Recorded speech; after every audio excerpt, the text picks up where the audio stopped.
In this video, I'm going to teach you how to export your trade data from TradingView into a CSV file so you can track and analyze your performance outside the platform. This is super helpful for traders who want to dig deeper into their results or import them into Excel or Google Sheets. Let's get started.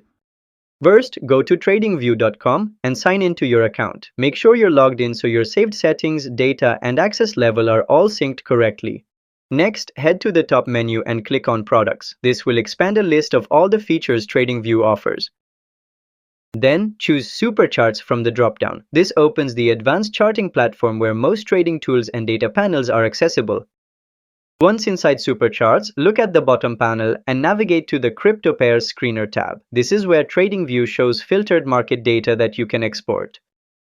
Now click on the export icon or download button located at the top right corner of the screener panel. Just a heads up, you'll need a TradingView Pro subscription or higher to unlock this export feature.